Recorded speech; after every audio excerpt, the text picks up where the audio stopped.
Oi, gente, aqui quem tá falando é o Luiz e hoje vamos estar falando sobre o livro Ceifador do Neil Shusterman e provavelmente eu estou pronunciando esse nome errado, eu já peço desculpas a vocês. Bom, esse livro ele vai se encaixar no gênero de ficção científica, ou seja, vai trazer uma história não real pra gente, com características que não se assemelham ao nosso mundo real. E ele vai mostrar pra gente um futuro distante no qual o ser humano conseguiu vencer todas as barreiras. Aconteceu nessa realidade que os seres humanos criaram uma inteligência artificial chamada Nimbo Cúmulo. É uma coisa meio estranha de se pronunciar assim. Só que essa inteligência artificial conseguiu unificar o planeta Terra e auxiliar o ser humano no seu processo de evolução. E a partir do momento que essa inteligência artificial foi criada, nós tivemos uma nova organização mundial. E no mundo pararam de existir guerras, parou de existir fome, parou de existir pobreza e inclusive parou de existir a morte. Vai acontecer que nessa sociedade, quando alguém morre, essa pessoa é levada para um centro médico chamado Centro de Revivificação, se eu não me engano, e nesse centro médico essa pessoa vai ser ressuscitada. Só que as pessoas na sociedade raramente vão chegar a morrer, porque elas evoluíram a tal ponto que elas têm uma coisa chamada nanitos de cura. E esses nanitos de cura são coisas que se encontram no DNA dessas pessoas e a partir do momento que elas chegam em determinadas idades, elas podem acionar esses nanitos e eles vão fazer com que elas pareçam mais jovens. Então você vai ter, por exemplo, pessoas de 150 anos aparentando ter 20. E é uma técnica até usada por pessoas acima do peso para melhorar a aparência dela, porque esses nanitos conseguem, além de melhorar a idade, também a aparência e até as sensações. As pessoas não sentem dor por causa desses nanitos, eles conseguem amenizar toda a dor e até mesmo alguns sentimentos esses nanitos conseguem reprimir. Então você pode perceber assim que na teoria é uma sociedade fantástica. Só que aí entra um problema. Como as pessoas não morrem mais, elas vão ter uma hora ou outra um problema de superpopulação, porque hoje em dia na nossa terra que a gente tem uma população grande, mas não tão imensa, a gente percebe alguns traços desse problema. Então imagina numa sociedade que as pessoas não morrem mais. Esse seria muito maior. Aí que vão entrar os ceifadores do título. Nessa sociedade, devido ao grande crescimento populacional, os seres humanos chegaram a um consenso de que eles teriam que fazer alguma coisa para evitar que acontecesse uma catástrofe mundial por causa da superpopulação. Então eles criaram um órgão governamental chamado Ceifa. E diferente de qualquer tipo de outro órgão governamental, a Ceifa não é governada pela Nimbo Cúmulo, porque os seres humanos acharam melhor que quem deveria resolver essas questões pessoais humanas eram os humanos e não a inteligência artificial. Então eles criaram um órgão chamado Ceifa, e esse órgão chamado Ceifa é o que vai ser responsável pelos ceifadores. Os ceifadores são as únicas pessoas nesse mundo que vão ter permissão para matar. Então, o que eles vão fazer?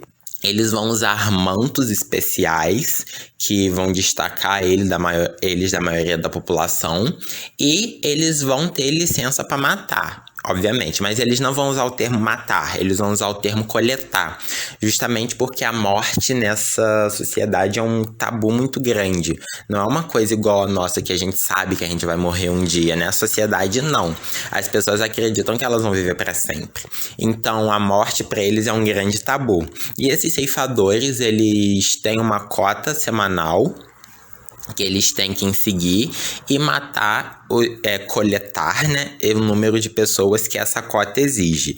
Aí os métodos que eles vão usar vai variar. Eles não podem ter uma preferência nessa questão de morte, ou seja, eles não podem matar só um tipo específico de raça, de idade, eles têm que variar tudo.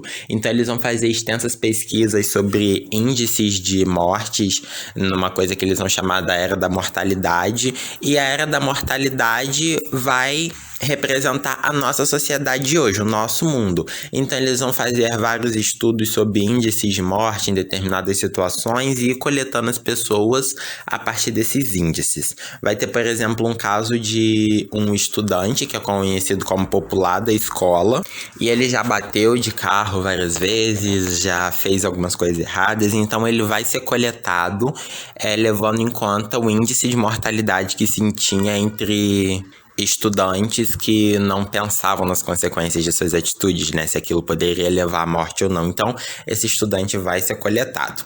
E os métodos vão variar mais ainda. A gente vai ter várias mortes aqui, tanto por choques, por venenos, por afogamentos.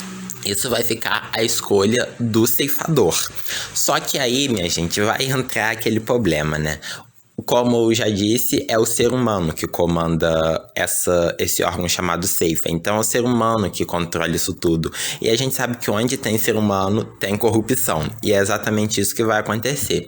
A gente vai perceber que no decorrer do livro vão ser levantados problemas de corrupção dentro desse órgão chamado Ceifa. Você vai ter um grupo especial de ceifadores que a gente vai acompanhar a história deles, que eles vão matar desordenadamente, então eles vão organizar coletas em massa. Eles vão, por exemplo, em um dos capítulos, selecionar um prédio inteiro e matar todas as pessoas que estão naquele prédio naquele exato momento. E eles não vão fazer isso pelo simples trabalho, entre aspas, de ceifador. Eles só vão fazer isso por livre esporte, porque eles gostam de matar pessoas. Eles gostam de ver pessoas agonizando, implorando. Vão ter outros ceifadores que vão ser acusados de abuso de poder, justamente porque os ceifadores estão acima de qualquer outro poder político, então eles não podem receber ordens de ninguém. Então, a gente vai ver ceifadores usando esse benefício que eles têm de fazer abuso de poder, de roubar, de confiscar coisas, de aproveitar da situação deles, de vender imunidades, porque esses ceifadores eles vão ter um benefício de conceder imunidades para as pessoas. Geralmente essa imunidade é dada para a família de pessoas que foram coletados, então esses ceifadores vão ter um anel que vai colher o DNA das pessoas, e esse DNA vai constar lá no sistema de que aquela determinada pessoa não pode ser coletada em período de 1 ano. Então vão ter ceifadores que vão vender imunidades por aí a troco de favores, e a gente vai perceber essas corrupções sendo levantadas nesse órgão da Ceifa. Aí a gente vai perceber toda essa situação do perigo que a espécie humana está correndo, né? De se os ceifadores continuarem se corrompendo desse jeito que eles estão, uma hora ou outra a existência do ser humano vai entrar em perigo. Justamente porque os ceifadores não medem as consequências, porque os ceifadores vão viver para sempre, só que os seres humanos que eles coletam não. Então a gente vai acompanhar toda essa tensão desse avanço dessa corrupção e no que isso pode trazer de ruim para o ser humano. É uma forma do autor mostrar realmente como o destino de um ser humano corrupto é algo ruim para o planeta Terra, para a população em geral, porque a gente vai acompanhar aqui todo um medo, tanto dos ceifadores quanto das pessoas, do que vai acontecer se essa corrupção continuar sendo posta em prática como ela está sendo pelas autoridades. E aqui nessa história, nós vamos acompanhar 2 adolescentes, a Citra Terranova e o Rowan Dumish, e eles 2 foram selecionados para serem aprendizes de ceifador E no início, esse é um trabalho que nenhum dos dois quer executar, não é uma coisa que eles se agradem, só que aos poucos eles vão percebendo que não é tão ruim assim a ideia de ser ceifador. Esse livro, além de refletir todas as coisas da corrupção, ele também vai refletir pra gente sobre a hipocrisia do ser humano, em como esses dois adolescentes no início imaginavam as mortes, esse trabalho de ceifador como sendo horrendo, mas a gente vai perceber que eles vão começar a se adequar e que possivelmente o trabalho de ser ceifador não é tão ruim assim, né? Eu vou parar de falar por aqui, porque qualquer coisa que eu falar daqui pra frente pode ser considerado um spoiler. Até porque essa história é lotada de plots, twists do início ao fim. E fica a minha forte recomendação para essa história diferente. Se você quer ler uma coisa diferente, quer sair de uma ressaca literária, eu recomendo muito esse livro, que ele é muito interessante de se ler. E não o subestimem por ele ser um livro contemporâneo. Vamos dar chances também aos autores contemporâneos, porque eu sempre gosto de lembrar que os clássicos que a gente lê hoje já foram contemporâneos algum dia. Então vamos dar chance à literatura contemporânea também, de ficção científica, não vamos ter preconceitos. Vamos ler um pouquinho de tudo, que eu tenho certeza que vocês vão gostar dessa história. Bom, fica a minha recomendação, um abraço e até a próxima.